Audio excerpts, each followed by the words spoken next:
School officials say counselors will be on call for students over the weekend. The Wolcott-Ansonia football game has been rescheduled to Saturday afternoon at 3, and there will be a moment of silence for Anthony, Jessica, and Tamara. We generally have a spirit week, and then we have a football game, and then we have a dance, a homecoming dance where you name like the king and queen. Yeah. So that's been moved off for 2 weeks. As you can see, a lot of people still grieving here in Wolcott. The people are bringing flowers, hugging one another, expressing really words of memory for those 3 teens. Now, the family of those 3 teens have set up some funeral services. Their calling hours for all 3 of them will be on Sunday. Funeral arrangements will be held on Monday morning. We'll give you a detailed look at when and where those will be held coming up at 6. Live in Wolcott, Amanda Rouse, NBC 30 News. Lisa. Thank you, Amanda. And some of the classmates at Wolcott High have already made a tribute to the 3 teens who died. A sign of the times, they posted it on YouTube.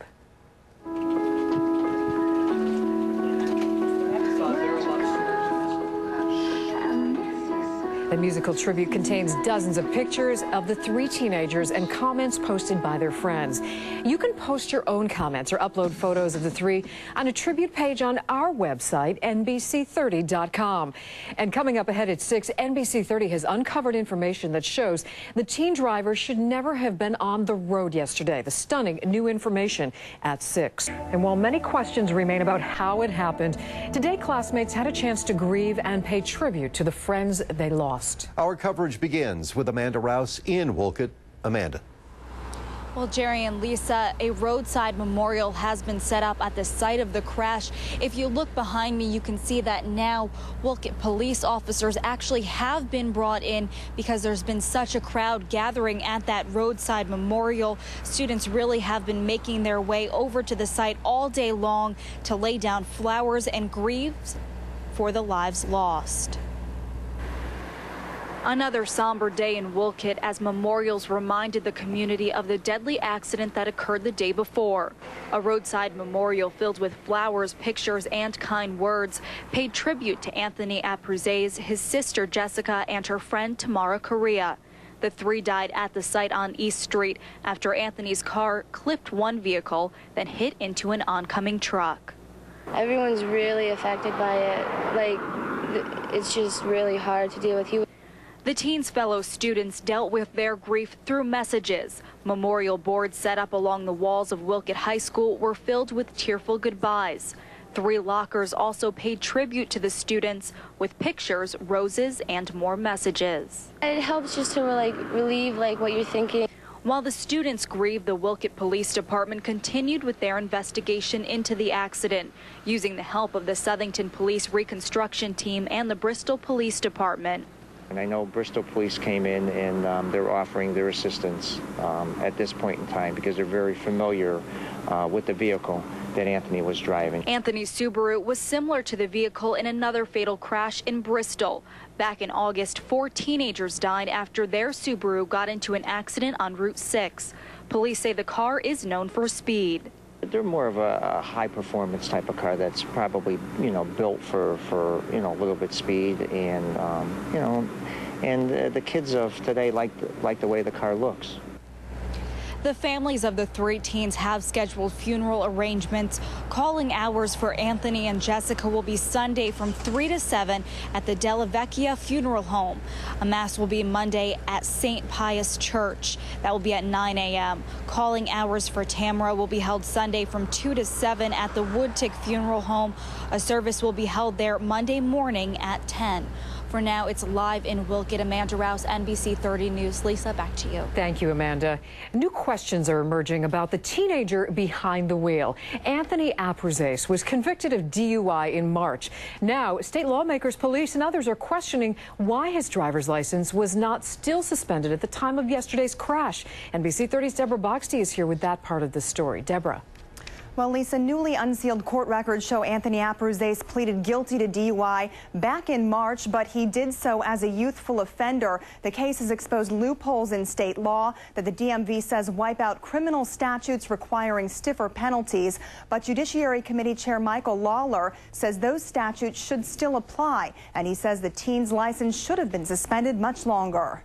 It's a crash that took the lives of 3 teens in Wolcott and devastated the community. Now, some state legislators and law enforcement officials are wondering why the 17-year-old driver, Anthony Abruzes, was legally licensed at the time. We were very surprised that his license was only suspended for 3 months. The teen had a history of driving-related problems, according to police, prosecutors, lawmakers, the DMV, and also this court transcript related to a drinking and driving crash back in March.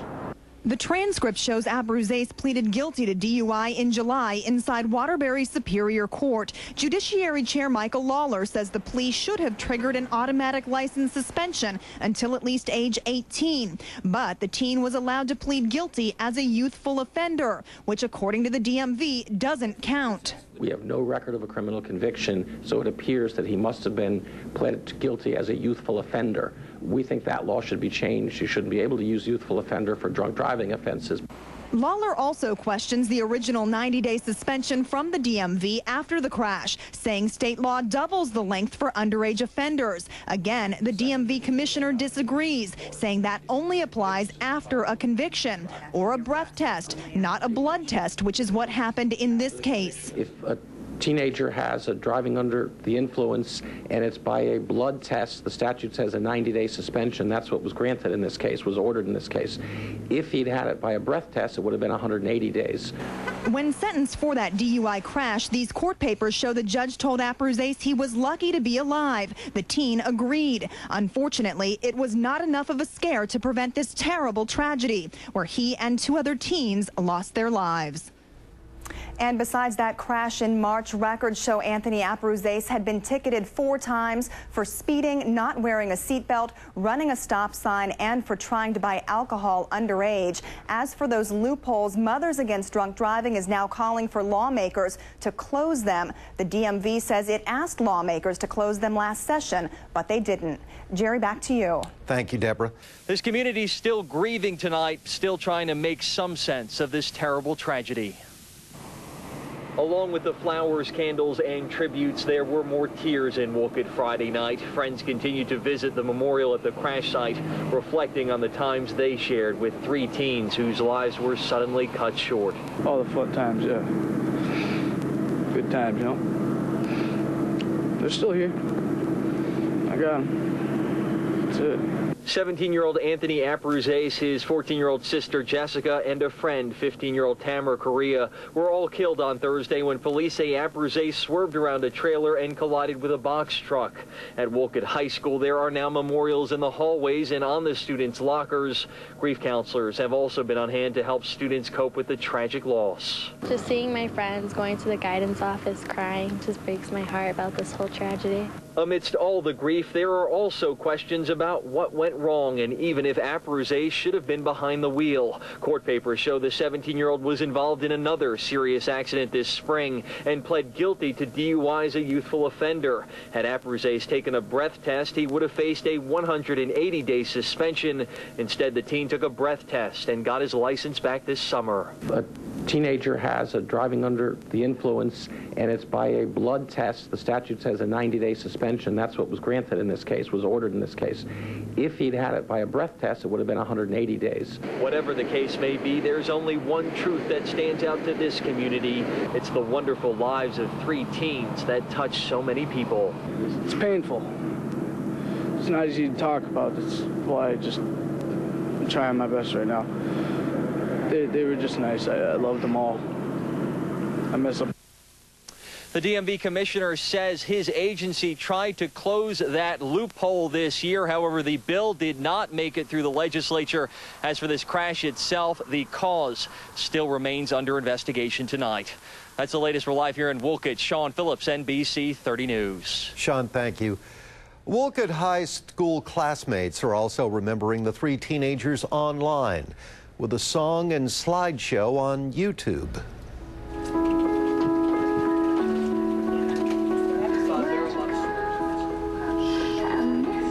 The song is called "Where Did You Go?" The tribute contains dozens of pictures of the 3 teenagers and comments posted by their friends. Memorial services and funerals will be held Sunday and Monday. You can find that information at NBC30.com.